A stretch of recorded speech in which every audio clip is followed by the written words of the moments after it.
Hello and welcome to the coaching studio. I'm Lyssa deHart, your host today. And today I welcome into the studio somebody I live very close to, Donna Zajonc. Thank you, Donna, so much for being on the show. Delighted to be here, Lyssa. Yay. Donna is an MCC with the International Coaching Federation. She is also the Director of Coaching for the Center for the Empowerment Dynamic. In 2017, Donna received the Washington State Excellence in Coaching Award. Donna's concern with the world drew her into politics, where she served 3 terms in the Oregon legislature and was her party's nominee for Secretary of State. Deeply curious about the inner landscape of the human mind, Donna fully embraced professional coaching in 2001, later joining her husband, David Emerald, in their 3 vital questions and the power of TED, the empowerment dynamic, leadership training, coaching, and facilitation. Donna lives in the Pacific Northwest of the United States and enjoys frequent walks on the beach, good books, devouring dark chocolate, sipping microbrews, and enjoying time with her family. Donna also has an upcoming book, Who Do You Want to Be on the Way to What You Want? Coaching with the Empowerment Dynamic. The book is set to release on March 1st of 2022. And there's a quick review that an earlier guest gave. This book brings to life the coaching process so you can integrate its methods into your own conversations, as enjoyable as it is enlightening. And that was by Dr. Marcia Reynolds, author of Coach the Person, Not the Problem, and Outsmart Your Brain, but also our very first guest on the coaching studio. So gosh, welcome so much to the coaching studio today, Donna. I'm so glad to have you here. Thanks. It'll be a fun conversation. I think that it will also. And it's really sort of interesting. One of the things that struck me as I was, getting ready for our interview today was this journey that you took from really being a nurse working in the mental health industry into being in politics and then into coaching. I would love to hear how you navigated that particular arc. Yes, it is an arc, isn't it? When we look back now over several decades. My undergraduate degree is in nursing, and I immediately specialized and got interested in mental health nursing, community mental health nursing. And I think it goes back to my love of the human mind, who we are as human beings. And that curiosity led me into the profession of mental health nursing. As I worked more in the profession, I got a master's in public administration, and I became more and more interested in public policy. So I ran for the legislature, first nurse that was elected in the Oregon legislature, thinking that maybe the best way to influence the world is, rather than patient by patient, more policies. And so that's what took me into public life. Chaired the governor's task force on mental health deinstitutionalization. This is in the 80s, so it's a ways back. So that's how I got from clinical work into public policy, did some other things in my midlife, including have a family.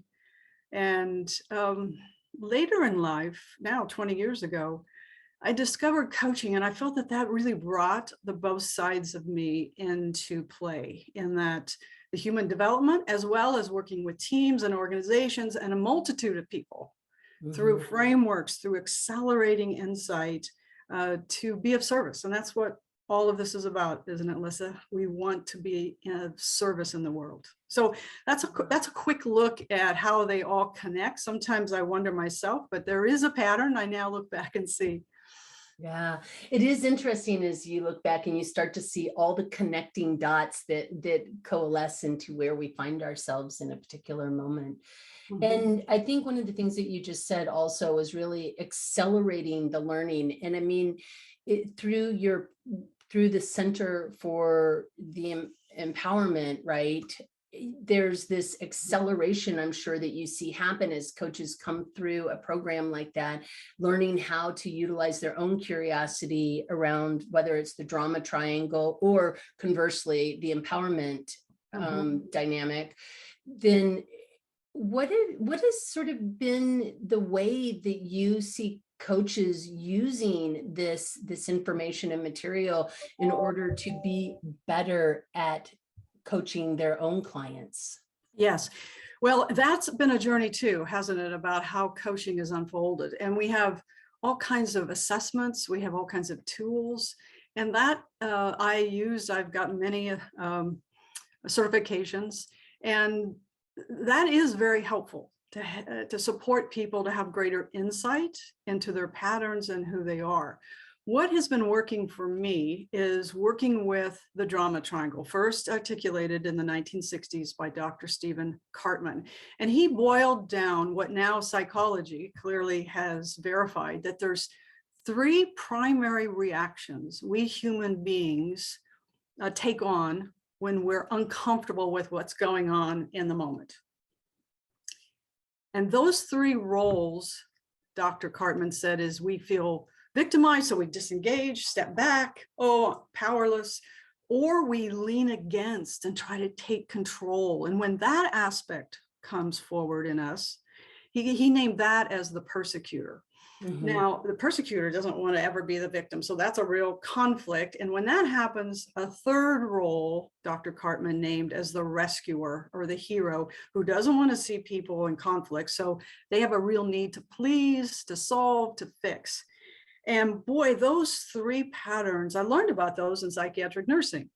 And as I worked with them more, I thought, wow, they're brilliant. And when I would share them with my coaching clients, they would just pause and immediately say things like, well, I know which one I am, or it would just so accelerate insight. Yeah. And what developed with working with David is that there's positive aspects in us, who we truly are. And those 3 roles are what we call the antidote, the empowerment dynamic to those 3 roles. And I can name those in just a moment, but let me stop and see if you have any other questions about this idea of how we accelerate as coaches to offer our clients insight. Well, and I think that's a really interesting question. There are a couple of things that are coming up as you're talking. One is just the resonance that we often feel when we're sharing a story, that we are caught somewhere in this drama triangle, which typically we are when we're sharing the story, because we're like, and the aha of, oh yeah, I know which role I'm in, if not even spiraling through all of them, depending on the circumstance. So is in your work with organizations or with individuals, talk to me, I guess, about that acceleration, what you see happening and how it impacts people. Well, it impacts people because most people want to be their best self. And when you can name and articulate an aspect of ourselves that is blocking or blinding us or binding us from being our best selves, most people want to know about that. Now, not always, depending on the stage of readiness and all that we also know about human development. But what we have learned is that when you introduce it, then folks say, okay, so how do I get out of this? And then that's the opening for the coach, the consultant, the facilitator, to share the frameworks with, here's who you really are. Here's the essence of your best self. And David and I have named those essence down to being antidotes to the drama triangle roles. There's a real largeness to this in that sense that the victim antidote we call the creator. That part of us that is that natural, innate, creative intelligence that wants to respond to our deep longings. The antidote to the part of us that wants to control and be domineering and try to keep the chaos under control, that part of us we call the challenger. And it is the positive aspect where our will lives, where our strong, authentic truth teller lives. So the challenger then leads to the 3rd role, the antidote to the rescuer. And that is what we call the coach. Now, we say it's small c, it doesn't have to be a professional coach. All of us have curiosity. Yeah. All of us, if we can work with the feeling of not knowing and dig deep into, wow, what could be going on here? Together, those 3 roles, creator, challenger, coach, speaks to the best of us. So now we have a continuum. Yeah. And I But love we have, that. go Oh, ahead. and I was just going to say, I love the idea that it's an antidote, and that, I mean, these things exist because we're human beings. And there are these antidotes if we choose to do the work to gravitate towards them. And there was something with the victim having the antidote of the creator. I love that, because it is what I see most coaches trying to do in coaching, is help somebody who's maybe stuck in a victim role in some way. I don't like my boss. I don't like my job. I don't like my life. I'm not happy. I don't, blah, blah, blah, blah, blah, whatever that is, and trying to help them move into that creative space. What I see often happening, though, is that people do that by telling people what they need to do versus inviting that curiosity, which is what you're saying, is instead of coming in as the enabler, you know, where you're making them feel okay and making it all right, but coming in instead in curiosity. Am I hearing you correctly? And Yeah, absolutely. And the part of nursing, the part of coaching that we use the language typically that we see others as whole, resourceful, and complete. This is the aspect of the creator essence, that we are this and you are that. Now, what I found in working with hundreds of coaches now in teaching and using this framework to support who they are as a coach, is that they may take that on, that phrase, I see my client and myself as whole, resourceful, and complete, more as an intellectual exercise rather than really believing it down deep in the heart. yeah, And that's really where, if we don't really believe this, and it's hard because we want to be of service, so we can get triggered as, I'll just say, as helpers, or in the helping human dynamic profession. We can get triggered when people don't go as fast as they think we should, or they don't have the insight from our brilliant questions that we think they should. Yes. So what I work with is to help coaches get this in their bones. Do they see themselves as creator essence, whole, resourceful, and complete? And I bet you would guess that it's more than a majority of coaches say, oh my gosh, I haven't even considered this for myself. I think about it in terms of my clients. Well, and that was something that really came up. So thank you so much for the pre-copy of your book so I could peruse it a bit. And I do think it's going to be fabulous. I didn't get the chance to read the entire thing, but the parts that I was reading is that it is the work that we have to do ourselves. It is that embodiment of that belief in our clients as whole, capable, and resourceful, right? Yes. And that is a vital shift in the way that we show up as human beings. And I know in your book, and I'm going to just bring a little bit forward here, because there was a part where you're talking about these questions that you were beginning to ask yourself, and you were hearing often, like, why do the same roles keep appearing, drama roles keep reappearing in my life? Now that I know about the drama triangle, why am I still getting stuck in it? Mm-hmm. How do I stop myself from getting into the drama triangle in the first place? And your all-time favorite, how can I get others to shift? How can I get you to shift out of it and into the empowerment dynamic? And that sense of, oh, I've been doing this work, I shouldn't be still dealing with it. And yet you were still dealing with it. Yes. And 10 years later, as one of the co-authors of this work. And so I went through a real imposter syndrome now is very popular. And boy, did I have that in that I'm teaching this work and I can get triggered by my husband, my kids, by news in a moment's notice. Because what happens with this internal operating system with how we make meaning in our stories, and you have done that so well with your StoryJacking book, is that what we see and think about evokes an emotion. And then we respond to that emotion, even though we have fooled ourselves that we're just solving this problem that our thoughts are thinking about. And when we understand the human development operating system, that it's really our emotions that we're responding to, now we have an entirely different possibility of where we focus and what we work with. Because we also now know from the neuroscience that depending on the strength of that story, that the amygdala hijack can happen in less than a second and put us into a highly reactive place. So now we've got our neurology and our thoughts colluding to keep us stuck in this drama triangle. So as again, psychiatric nursing, mental health nursing, as I studied more the neurology that started really developing in the last couple of decades, I got a lot of epiphanies around giving myself a break. Oh my God, this is the human experience. So now as a coach, what's my role?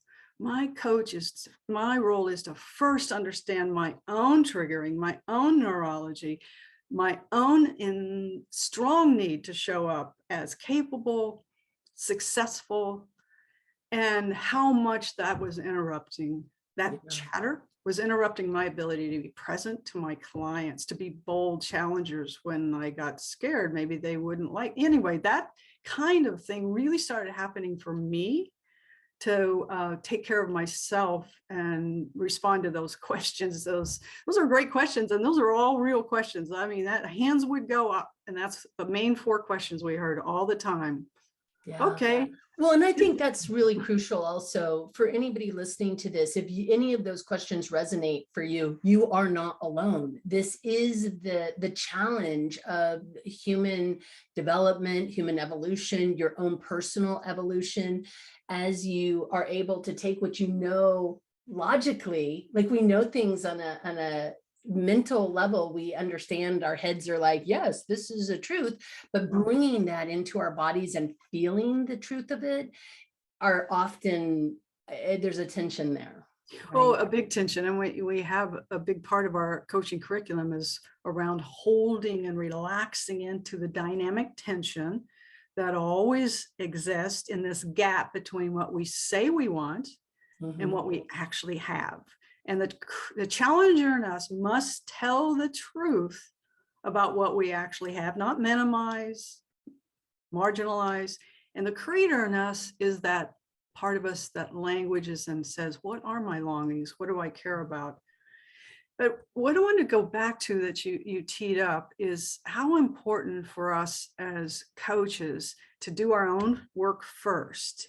And then when we can apply these drama roles in this continuum that I spoke about just a second ago, because the drama triangle roles are not all bad and the TED roles are not always all good. There's a continuum between us, and it's waking up to the choice points, holding the tension of our uncomfortable feelings, and then being very curious, very reflective about what's going on before we make that choice. And so let me stop with that again too, because that's really, I think, so important, because there is this tension, right? And between fear, and I'm going to just call it fear. This comes from my own sort of background and how I think of it. I really sort of see the continuum of fear to safety. And if we're in a fear state, and that shows up as anger, whatever that is, right? Not good enough, not enough, whatever. What did we call it? The imposter syndrome, right? There's some sort of undercurrent there that says I'm not enough, whatever the enough is, to this sense of safety. How do we become creative is by stepping out, like recognizing, acknowledging, hey, I'm not feeling very good about myself in this moment, or I'm feeling uncomfortable in this situation. What do we do then to step back so that we can access the curiosity in our brain based on what you were talking about earlier? You know, we know when the chemical cocktail releases, the ability to think in a kind of a consequential sort of way is gone, because we're in fight, flight, freeze, or freak out. And how do we allow ourselves to take that breath so that we can step back and become that curious person? Well, isn't that the heart of the bold question around who we are as coaches? To create an environment so there is that safety, that there can be a pause. It's the kind of questions we ask when we sense someone is in a story and arising uncomfortable feelings. We stop and is it okay if we take a moment to do some breathing? We coach with the somatic principles in mind that allow us to calm our own neurologies. So there we could have a whole podcast on that. And I know you have with some of your other guests. That is so essential. Meditation to build our muscle to catch those triggers. So in our coaching with the empowerment dynamic curriculum, I call it, so TED is for short, the empowerment dynamic. We have some TED tools. And one of the key ones is to breathe. No surprise, isn't it? But what is that space that occurs just before we make a choice to either go down more reactivity or to choose and pause and be reflective, be curious, and choose a more empowering role? That space is what really excites me and interests me. And that space is where we teach learning how to be trigger intelligent. Oh, I love that. How to sense what's arising. For some people, you can, I have one client who said he started sweating under his armpits, and he knew immediately he was in some sort of reactive chatter or had already said it out loud. He didn't get it intellectually. He started feeling himself sweating. So does it matter how we get it? No, but we learn to sense that. For me, it's a tight gut. And as I get older, I can feel it fluttering. I slow down. So there's lots of things we can do to become more trigger intelligent, to address what you're talking about. The other thing I want to say is that there's also an intellectual insight that goes on here. And it's very important in our curriculum that we teach this concept that when you go reactive and get stuck or trapped in racing around these drama triangle roles, it can be a real gift because there's something you care about that's got you triggered. Yeah. Otherwise, we just go on to the next thing. That is absolutely crucial. And I'd like to just stop for a moment and just say that again, which is there's something important that's getting triggered that we have to, well, have to is a very big word, but that offers us the opportunity to explore into, to find out what that is. But again, using your breath as a way of centering so that you can then become curious about what that strong response is trying to invite you to look at. There's a gift there that's just not quite unwrapped yet. And that's where intellectually we teach the importance of understanding that the DDT is not bad. It's actually an opportunity to learn, that challenger in us that wants to learn and grow. But see, that's counterintuitive to most people. In my work for 10, 15 years, as I developed with David, the empowerment dynamic work, it was counterintuitive to me to see my drama as a gift because it's pointing me to something that I care about. And it's probably almost always unconscious.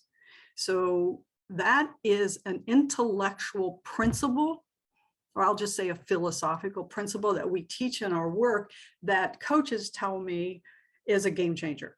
Because they mainly try to help themselves and their clients to stop going reactive, which really represses whatever that's going on that wants to rise and teach us. So I want to just say DDT, dreaded drama triangle. So for anybody who hears the acronym, they'll be like, oh, that's what that meant. But this is so interesting. I just got an email from somebody asking me to do, telling me about the videos that I do. And I had said, is there anything in particular you'd be interested in seeing a video on? And they had come back with, what do you do with really strong emotions?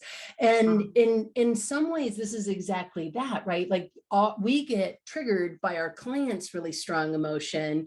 And then if we're not trigger intelligent and noticing what's coming up for us and having an opportunity to explore it, maybe outside of the coaching session, afterwards, taking the time to be self-reflective about what's happening, then we push that away each time our client might bring a strong emotion or a strong reaction to something. And you're really inviting, move towards the antidote of first curiosity for yourself and then curiosity with your client. Yes, and in our coaching classes, it's all about doing the inner work first, because it is very, very difficult to create this safe space and this inviting space for your client if you haven't first seen and experienced what does the joyous, glorious feeling that arises when you really get down deep the creator essence, the innate wisdom, intelligence that is inside of you if you simply listen. It's not necessarily simple, but it's counterintuitive for our Western world. Yeah. To trust ourselves, and that when we get triggered, there's wisdom there if we can hold it and listen. And that's what's really the story that's pretty unique in my book, in that I wanted coaches to hear a dialogue from a master coach as she's coaching a very headstrong client. So the book, Who Do You Want to Be on the Way to What You Want, is a story. And Sophia is the main character, master coach. She has a very strong desire to be useful in the world, to be helpful, influential. You know, she's my story, really.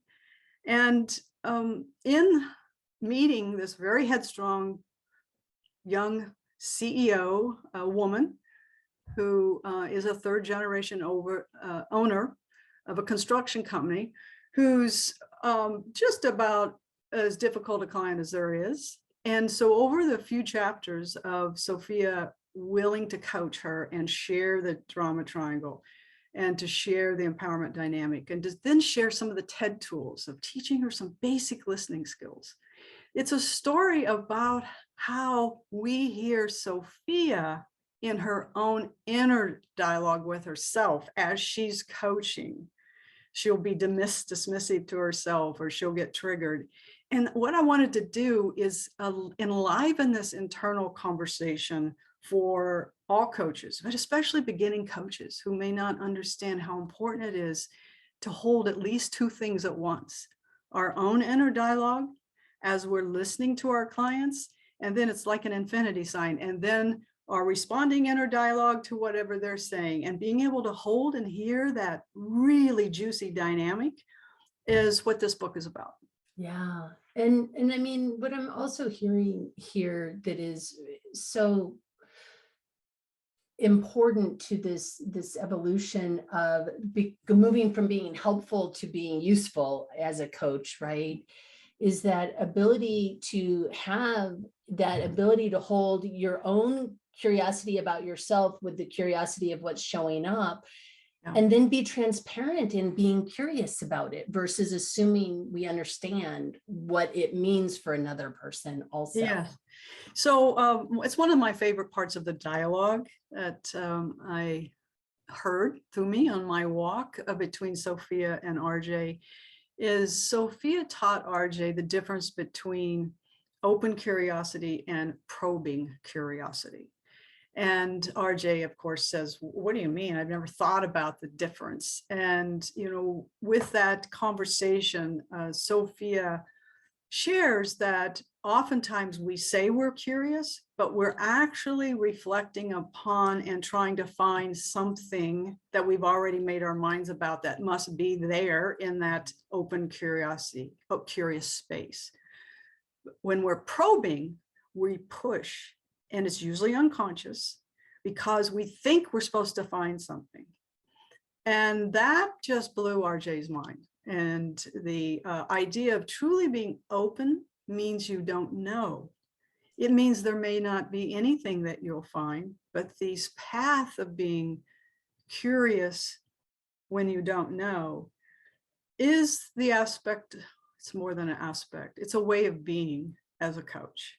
And it can be very unsettling when you say, I really don't know, but it also can be great freedom.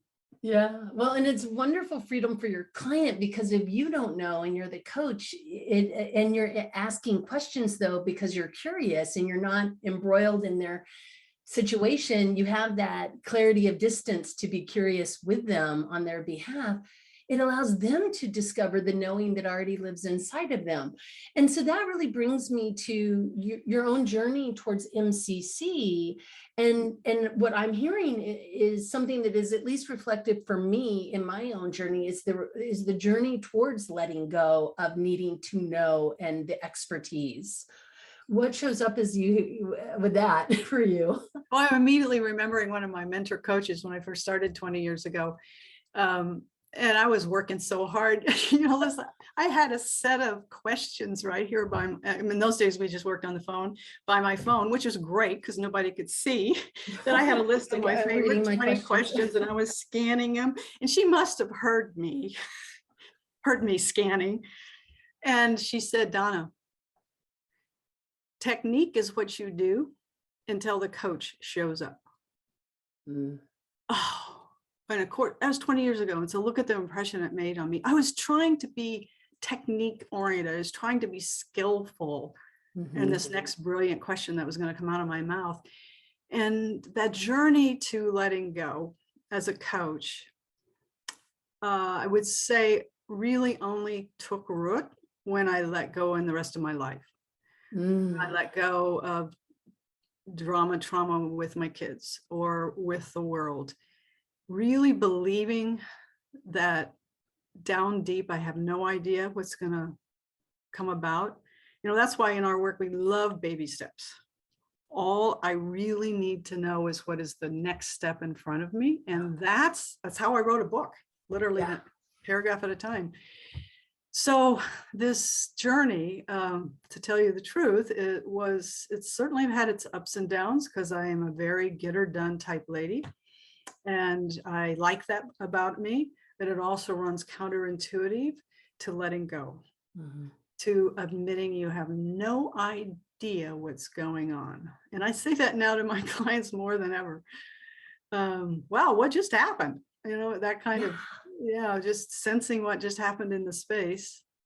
So I don't know if that addresses your inquiry. Well, it really does, because I mean, it's there. I think there's again, going back to the tensions, right? The tension, we spend so much of our lives trying to become experts at something and being the authority on XYZ, and to come into the coaching space and be like, to be like, I don't know. For you, I don't know. I know, maybe I know for myself, but I can't ever know what is right for you.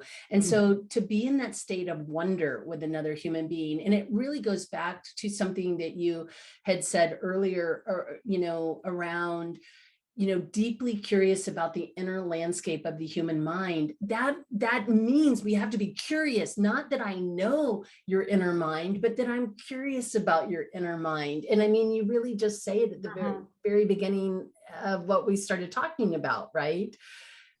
And the coach has got to be curious about your inner mind. And I am still surprised by how many experienced coaches show up to our classes.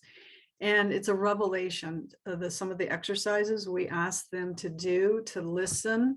In the book, I ask RJ, as she's starting to get on board with some of these ideas, I ask her to take an app out and name and notice a behavior and just describe it very briefly. Because again, what we know from neurology is when you name something, an emotion, the more granular you can be, the more specific you can be about the behavior. Now we have a relationship with it. It's the subject-object relation in psychology, is that we're no longer subject to it, which means in our work, we're no longer victim to it. Because there's so much victim mentality going on to our unconscious stories and minds and emotions. When we can wake up the inner observer that's noticing this very dynamic human landscape, it's a big wow. And most of all this, what happens, and I know you've discovered this, now it's a full-on requirement of compassion. Because sometimes we can even get in a more inner persecutor, as we see in the story with Sophia. Her inner persecutor shows up a lot. And that's when compassion for this universal human experience is so essential to wake up to this. So it starts with the coach waking it up, because you absolutely cannot hear the meaning-making internal landscape of our clients if you can't hear it in your own mind. Love it. Get just so curious about the human operating system. Love that mystery now you can show up with others with such love Yeah. and a new appreciation. You know, I get pretty excited about all this. Yeah, no, and I love that you're getting so excited about it because it's such a rich terrain to explore. One of the things that has been showing up with a lot of my clients is that sort of the Buddhist philosophy of compassionate detachment, right? Like, how do we sit in compassion with somebody's experience, but detached from their outcome? And I mean, that shows up for me again in this conversation, probably because it's just showing up for me in my life. And so I hear it everywhere, but it is that sense of like, how do we honor the other human being to be whole, capable, resourceful? I tend to add creative to it. And how do we do that? And we do it first by doing it for ourselves. And absolutely. I think many coaches, when we're in a room with coaches, we say, what is your default drama role? When you go reactive, do you tend to react and go into the, oh, woe is me, victim mode? Do you tend to lean in and take control? Do you tend to be more of the rescuer helper? About 80%, no surprise, rescuer to helper. But, you know, there's both a role thing here going on, but there's also, and let me make a real quick distinction between victimhood and victimization. Yes, please. We've all been victimized before. The simple thing like the long line in the grocery line is a small victimization. If we're attached to racing out the store, somebody cutting us in traffic, a disease, a hurricane, a fire. There are so many things we've been victimized. We're not talking about that. Right. This work is about victimhood. It's an identity of how you're making meaning to whatever is occurring in your life, whether it's internal dialogue or external circumstances. How are you identifying and relating? So that's a really what your default role is when circumstances take a turn and you're required to show up. How do you show up? Yeah, and we all do all three of them, but we tend to have one that is our go-to. But here's the other thing that's important is that there is a underlying victim existential thing going on for all of us. We all know we're going to die. So depending on our relationship to death, we often, at least in the Western world, know that we're victimized to death. So there's this ongoing largeness that is going on that I call it an existential victimhood. And then on top of that is our day-to-day situation by situation reactivity to what our mind is saying we don't like and don't want. Yeah. So that can really complicate things and help as we coach and listen to our clients of what's really going on underneath the waterline. Well, and I think that's really crucial because it is really the existential dilemma, right? Is that none of us is getting out of here alive, as my grandfather used to say. And that undercurrent of, am I doing enough? Am I being enough? Am I leaving enough of a legacy? Am I impacting enough people? Can really get activated with helpers, with the work that we do. And you know, the world has so many things that you could put your time and energy into and maybe make a difference and maybe not feel like you've made enough of a difference. And what do you do with that tension between still doing it, like still having, there's a value to the action of the being that person who shows up in that space and holds it for others. Yeah, that's such a big question. You know, we're really only in the second, third generation of having the luxury to ask these questions. Absolutely. For all of the history of mankind, personkind, it's been survival. Either survival for food, shelter, or survival with the kings, queens, popes, chiefs that told political us intrigue, wars, whatever told us to do, or disease. And so now we have this luxury. And it's such an exciting time to be alive, to ponder. We have the time and the abundance, most of us in the Western world, again, especially coaches, to ponder these questions of how do we be the best selves we can be? What's our deepest longings? And what I love about this work is that it has methods to accelerate our ability to self-observe, to be in relationship with those questions. We always, once we introduce some basic work, start with what do you really care about? What do you really want? The outcome, because that's going to shift your energy, your emotions to positive uplifting, which aligns with then the creator, challenger, coach roles. So again, in our coaching courses, that is such an important element. We don't try to problem solve because we're going to trigger ourselves. We're going to go react. Yeah. So there's a lot to it. I write a Friday blog.